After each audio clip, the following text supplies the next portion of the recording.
Hi everyone and welcome to another card making video. I'm a little bit sad to see that Lawn Fawn retired the Loveable Legends set because I love it so much.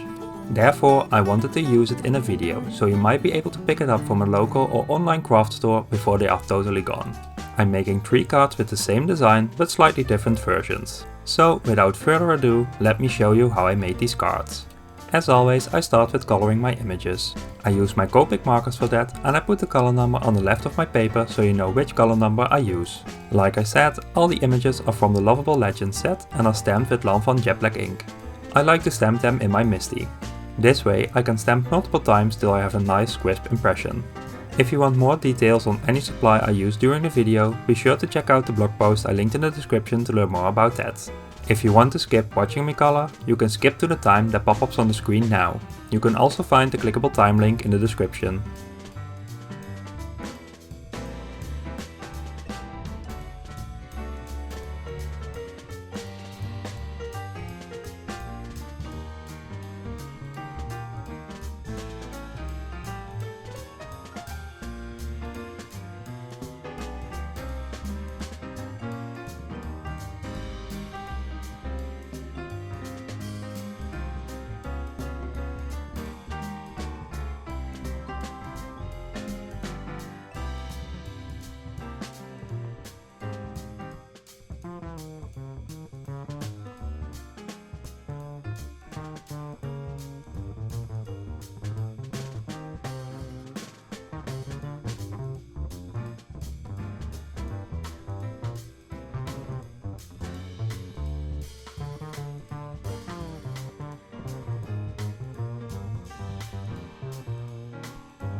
After coloring, I like to go over the inner lines with a black fine liner to bring back some of the details. Sometimes, depending on the paper, the lines can get a little bit dull after coloring. This time I'm using a different kind of paper than I'm normally using, so I feel this time that it's less necessary. But please note, when I say necessary, I mean because it makes a difference for me. You totally don't have to do this step at all. Next up is adding highlights with a white gel pen. I already die cut the images with the matching dies off screen before coloring. The large and small stitched rectangle stackables are my favorite way to bring back some dimension into the cards, by using the smaller one for the background and the larger one for the pattern paper background. I use the slimline background stencil from Carline Design to blend 3 different background shapes for the 3 different cards. I stick the stencil down with some low-tech tape to both keep the stencil in place and give protection of the paper so I don't blend too far into the other shape. I use a blending brush and Distress Oxide Chip Sapphire and Mermaid Lagoon to blend it in a nice gradient.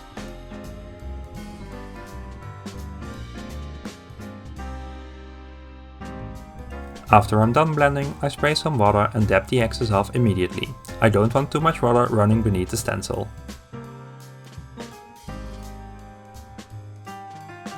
I'm aligning the next shape and use the same method of both taping it down and protecting my paper.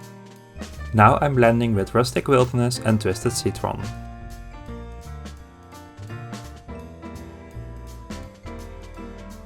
I repeat the steps of spraying some water and dabbing the excess off right away.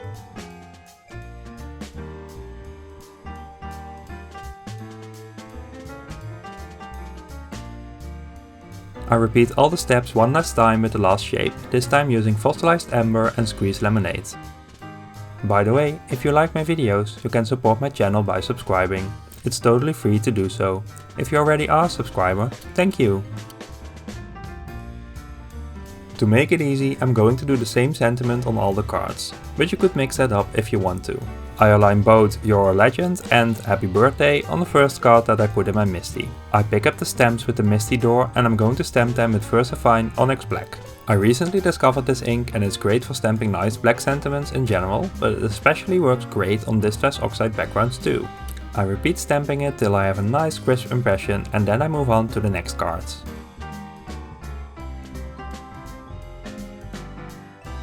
Next, I want to decorate each background shape for a bit. For the first one, which is going to be for the Loch Ness Monster, I'm adding 2 of the splashes. I stamp these on with the same ink colors that I use for the background. I'm stamping the colors in no particular order. I just layer them by eyeballing how I can achieve the blended color from the background. For the next background, which is going to be for Bigfoot, I'm using the footprints. I'm using Distress Oxide Ground Espresso to stamp these on.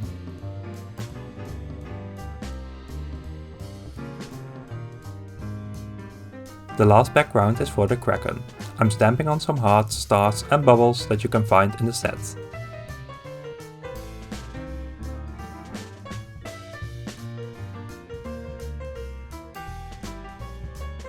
I'm stamping these with Memento Olive Grove. Before I continue assembling, I'm using my white Uniball Signo Broad Pen to do some touch-ups. I do some touch-ups around the stenciled shapes where the water slipped underneath the stencil for a bit. I also do some touch-ups at the text. There was probably a hair or something stuck on my stamp, so with a little white gel pen that's not very noticeable anymore. Now it's time for assembling. I use my ATG gun to adhere my striped pattern papers to the craft paper card base I prepared. I chose the same colors as I used for the backgrounds, but I'm mixing up the background colors to go on top. So I'm not doing green on green, for example. To adhere the backgrounds, I'm using tin foam tape. This will give the card some dimension with the pattern paper behind it, like I stated in the beginning of the video. Now it's time to add the images. I start with laying them all down. I colored the party hat decoration on top in yellow, green and blue too, just like the pattern paper backgrounds and the blended backgrounds. I make sure to mix up those colors as well, so all the cards have something yellow, blue and green. This is a great way to tie cards into a set of cards. I glue all the party hats down first. Then I add some tin foam tape to all the images and adhere them to their card. And with that, all the cards are done. Loveable Legends is such a fun set and I'm sad it's retired. I'm happy to have it in my collection already. I hope I showed you a fun way to use the set if you have it in your stash or if you can still buy it somewhere. Also, I hope I gave you an idea how to easily create a matching set of cards using the same supplies. If so, please consider leaving a thumbs up, subscribing to my channel and ringing the bell to receive a notification when a new video is up. Thanks for watching, see you next time, bye!